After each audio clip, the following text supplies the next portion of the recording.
할렐루야. 귀하고 거룩한 주일입니다. 하나님께서 우리에게 허락하신 9월의 마지막 주일에 하나님께 주신 생명 안에서 늘 승리하시길 간절히 소망합니다. 코로나19의 상황이 계속되고 있고 또 여러 가지 자연재해로 인해서 고통받는 분들이 많은 그런 상황입니다.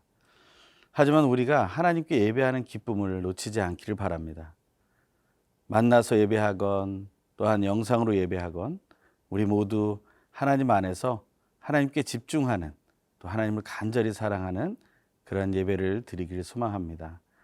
오늘도 하나님 주신 말씀 속에서 우리가 서기 원합니다. 하나님께서 우리에게 주신 말씀을 깊이 있게 묵상하고 하나님 말씀 속에서 기쁨을 누리는 또 주일 되길 간절히 소망합니다. 오늘 본문 말씀은 예레미야 37장 11절에서 21절입니다. 오늘 나에게 주시는 하나님의 말씀을 듣겠습니다.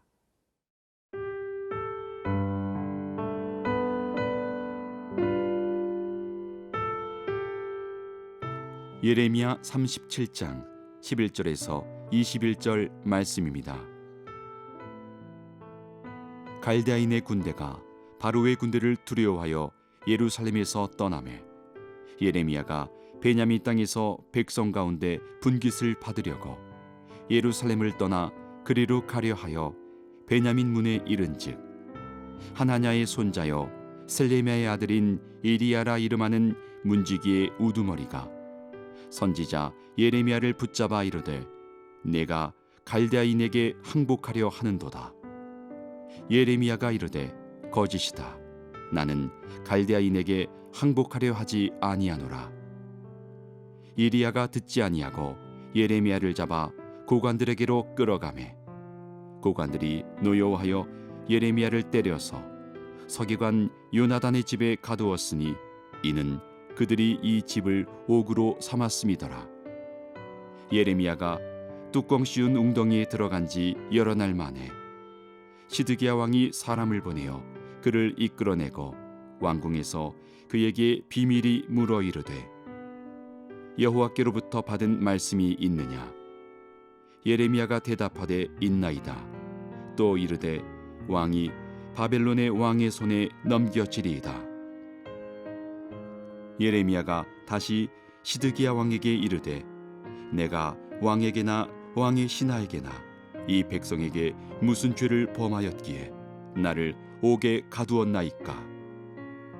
바벨론의 왕이 와서 왕과 이 땅을 치지 아니하리라고 예언한 왕의 선지자들이 이제 어디 있나이까? 내 주 왕이여, 이제 청하건대 내게 들으시며 나의 탄원을 받으사 나를 서기관 요나단의 집으로 돌려보내지 마옵소서. 내가 거기에서 죽을까 두려워하나이다. 이에 시드기야 왕이 명령하여 예레미야를 감옥들에 두고 떡 만드는 자의 거리에서 매일 떡 한 개씩 그에게 주게 하매 성중에 떡이 떨어질 때까지 이르니라. 예레미야가 감옥들에 머무니라. 혹시 요즘 두렵게 하는 것이 무엇인지 생각해 보신 적 있습니까? 우리의 삶 속에서 우리를 두렵게 하는 것이 생길 때 우리는 모든 것을 멈추게 됩니다. 그리고 그 두려움에 집중하게 되죠. 하지만 그 두려움이 하나님이 주신 것이 아니라 이 세상이 주는 것이라면 우리는 아무리 집중해도 그 두려움에서 헤어나올 수 없습니다. 하지만 이 세상에서 가장 두려워할 존재는 우리가 믿는 하나님이심을 우리가 기억할 때 하나님만을 두려워하는 그 두려움 속에서 우리는 두려움에 집중하다가 하나님을 보게 되고 그 하나님 속에 있는 사랑을 보게 되고 하나님 속에 있는 사랑 속에서 우리는 평안을 되찾게 될 것입니다. 그러한 말씀을 예레미야의 말씀을 통해서 우리가 보기를 간절히 소망합니다. 오늘 보면 11절의 말씀을 읽겠습니다. 갈대아인의 군대가 바로의 군대를 두려워하여 예루살렘에서 떠나매. 오늘 이 말씀의 배경이 되는 그러한 부분입니다. 바벨론 사람들을 갈대아라고 말하고 있죠. 바로의 군대는 이집트의 군대를 얘기합니다. 이것은 역사적인 사건으로 BC 586년에 시드기야 왕이 이집트의 왕에게 요청을 하고 자기를 도와달라는 요청 속에서 이집트가 군사를 보내게 됩니다. 물론 이집트도 이집트 나름대로의 마음이 있었겠죠. 이번 기회를 통해서 이 북방 진출을 해야겠다라는 생각을 했을지도 모릅니다. 그래서 찾아오는 것을 보고 바벨론 그 왕의 군사들은 잠깐 피하게 됩니다. 작전상 후퇴가 되겠죠. 그냥 무조건 싸우기에는 이집트라는 나라가 강대국이었기 때문에 그렇습니다.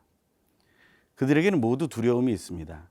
시드기야 왕에게도 두려움이 있고, 그리고 이집트 바로의 군대에게도 두려움이 있습니다. 왜냐하면 바빌론이라는 큰 나라와 싸운 적은 없기 때문이죠. 그리고 바벨론 왕의 군사들에게도 두려움이 있습니다. 이것은 다 세상적인 두려움입니다. 이 두려움 속에서 사람들은 고민하죠. 어떻게 하면 이 두려움을 빨리 이겨낼 수 있을까? 그들은 무력을 사용하려고 할 것이고, 그들은 모략을 사용하려고 할 것입니다. 하지만 그것은 다른 사람을 죽이기 위한 생각들이죠. 죽이기 위한 생각들 속에서 시드기야 왕은 정말 자기가 구원받을 수 있다는 사실을 계속 믿을 수 있을까요? 우리가 이 세상에서 어려움을 경험할 때 정말 하나님이 우리를 도와주신다는 믿음 말고 이 세상이 나를 도와줄 수 있을 것이다. 이 세상의 사람들이 나를 도와줄 수 있을 것이다라는 그 생각이 정말 나를 평안하게 만들 수 있을까요? 우리는 시드기야 왕처럼 그렇게 두려워하며 여러 가지 방법을 생각하지 않게 되기를 간절히 소망합니다. 우리는 앞서 나온 시드기야 왕에게서 세 가지의 실수와 잘못이 있었음을 알게 됩니다. 그것은 첫 번째가 그는 하나님을 두려워하지 않았어요. 하나님의 말씀을 들었지만 하나님을 두려워하지 않는 그러한 마음을 가지고 있었습니다. 하지만 그는 두 번째로 사람을 두려워하는 마음을 가지고 있었습니다. 이 세상과 사람을 두려워하는 마음은 우리에게 유익이 되지 않습니다. 우리를 흔들어 놓고 우리를 힘들게 하는 것이죠. 또한 그는 하나님을 두려워하지 않고 세상을 두려워하고 사람을 두려워했기 때문에 자기가 도움을 받을 수 있는 곳이 세상과 사람이라고 생각했던 것입니다. 이러한 실수를 이 시드기야 왕은 하고 있다는 것이죠. 그런 상황 속에서 어떤 일이 일어납니까? 우리는 12절의 말씀에서 16절의 말씀을 읽겠습니다.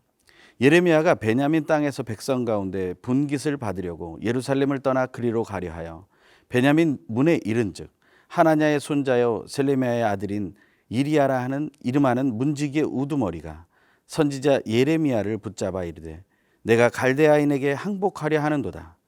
예레미야가 이르되 거짓이다. 나는 갈대아인에게 항복하려 하지 아니하노라. 이리야가 듣지 아니하고 예레미야를 잡아 고관들에게 끌어가매 고관들이 노여워하여 예레미야를 때려서 서기관 요나단의 집에 가두었으니 이는 그들이 이 집을 옥으로 삼았음이더라. 예레미야가 뚜껑 씌운 웅덩이에 들어간 지 여러 날 만에. 여기에서는 예레미야의 두려움이 나옵니다. 예레미야는 아나돗이라는 자기의 고향으로 가기 위해서 베냐민 문과 제일 가깝기 때문에 그곳을 향해 갑니다. 하지만 그곳의 문지기의 우두머리였던 이디야는 그를 붙잡고 바벨론 왕에게 다가가려고 하고 배반하려 한다라고 생각하여서 고관들에게 끌려가고, 그리고 예레미야는 매를 맞아서 감옥에 갇히게 됩니다. 근데 그 감옥은 뚜껑을 씌운 웅덩이라고 했어요. 이것은 토굴입니다. 땅을 파서 만들고 진흙이 있는 그런 곳에 처박혀 버리고 뚜껑이 덮여 깜깜한 곳에 묻혀 있습니다. 예레미야는 두려운 상황에 임하게 됩니다. 그 진실을 얘기하지만 아무도 믿어주지 않는 억울한 상황에 처하게 됩니다. 우리는 이런 상황 속에서 어떻게 하면 좋겠습니까? 하나님을 정말 바라볼 수 있을지 우리가 이 시간 다시 한번 이 상황을 생각하길 소망합니다.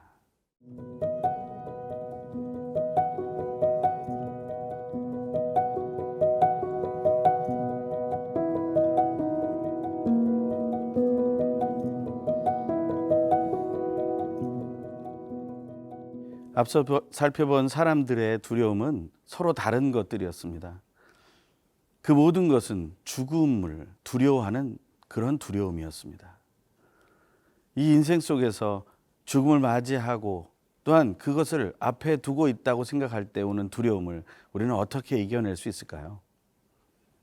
우리가 예수 그리스도를 믿는 이유는 매우 중요한 구원의 약속이 있기 때문입니다. 그렇다면 무엇으로부터의 구원을 약속하신 것일까요? 우리는 예수 그리스도의 구원을 통해서 우리는 세 가지로부터의 구원이 있음을 알게 됩니다. 첫 번째는 우리의 거짓으로부터의 구원입니다. 우리는 거짓에 매여 있습니다. 지금 시드기야 왕은 리더로서 무언가를 결정해야 하는데 어떠한 것이 바른 정보인지를 알 수가 없습니다. 누구의 예언이 진짜 맞는지를 모르겠습니다. 물론 오늘 본문 뒷부분에 나오는 시드기야 왕이 예레미야에 대한 생각은 굉장히 신뢰하고 있는 상태이구나라는 것을 느끼게 됩니다. 하지만 신뢰하지만 믿지는 않습니다. 참 좀 이상한 말이 되겠죠. 신뢰하면서 어떻게 믿을 수 없느냐. 그 말이 하나님께로부터 오는 것 같기도 하고 그것이 정말 맞는 것 같기도 하고 예레미야가 가장 진지하다고 생각하나 자기가 받아들일 수 없다는 것입니다. 믿음에는 믿어지는 그러한 정도까지의 믿음과 내가 믿고 행동할 수 있도록 선택하고 순종하는 믿음이 있다는 것이죠. 하나님께서 시드기야 왕을 통해서 우리에게 알려주시는 믿음은 그냥 믿음직한 믿음 그 정도로 끝나지 마라. 그것을 따라서 실천해라. 그것이 위험을 향해 가는 길이고 그것이 죽을 것 같은 그러한 위기 속에 두려움 속으로 몰고 간다 할지라도 그러한 어려움 속에서 하나님이 침묵하는 것처럼 보인다 할지라도 그래도 그 하나님 말씀을 전하는 그 예레미야를 신뢰해라. 그 말씀을 우리는 기억해야 된다는 것이죠. 우리가 듣기 좋은 말보다는 하나님이 우리에게 해주시는 그 말씀을 기억하게 되길 간절히 소망합니다. 오늘 본문에 보면 시드기야가 이런 일을 행하죠. 한번 17절의 말씀 읽겠습니다. 시드기야 왕이 사람을 보내어 그를 이끌어내고 왕궁에서 그에게 비밀이 물어 이르되 여호와께로부터 받은 말씀이 있느냐? 예레미야가 대답하되 있나이다. 또 이르되 왕이 바벨론의 왕의 손에 넘겨지리이다. 그 두려운 상황 속에서 시드기야는 하나님이 무언가 말씀해 주시지 않았는가 물어보는 거예요. 성경에는 그런 왕들이 나옵니다. 아합과 같은 왕도 물어보죠. 하나님이 뭐라고 하시더냐. 하지만 하나님의 말을 전하면 듣지 않습니다. 이사야에게도 하나님이 주신 말씀이 그것이었죠. 네가 전하더라도 그는 보지 못할 것이고 듣지 못할 것이고 깨닫지 못할 것이다. 그래서 돌아오지 않을 것이다. 듣는다고 해서 본다고 해서 우리가 지식이 있고 우리가 이성의 판단이 빠르다고 해서 우리의 촉이 있고 육감이 뛰어나다고 해서 하나님의 뜻을 받아들일 수 있는 것은 아닙니다. 오늘 우리는 이 두려운 상황 속에서 하나님의 말씀을 들을 귀가 열려 있는지 그것을 깊이 묵상해 보기를 바랍니다. 우리는 이 두려운 순간에 하나님의 말씀에 귀 기울일 수 있도록 우리는 하나님을 향해 서야 합니다. 예레미야는 그걸 알고 있어요. 시드기야 왕에게 늘 얘기했지만 그는 듣지 않았다는 사실. 시드기야는 예레미야를 그 흙구덩이 감옥 속에서 구출해낼 수 있는 능력이 있는 사람이었습니다. 하지만 예레미야는 시드기야 왕을 의지하지 않습니다. 자기에게 말씀을 주시는 오직 하나님만 붙들고 그 위기와 두려움 속에서 그 바벨론 군사도 이집트의 군사도 시드기야 왕도 하나님께 눈을 돌리지 않았지만 예레미야는 하나님께 눈을 돌립니다. 우리도 하나님께 눈을 돌리는 은혜가 있기를 간절히 소망합니다. 귀한 주일 우리가 함께 모여 예배하거나 그렇지 않거나 하나님 안에서 우리의 두려움을 계속 묵상하기보다 하나님 향해서 우리의 눈을 돌려 하나님을 예배하며 우리의 두려움이 결국에 변하여 승리가 되는 은혜가 있기를 간절히 소망합니다.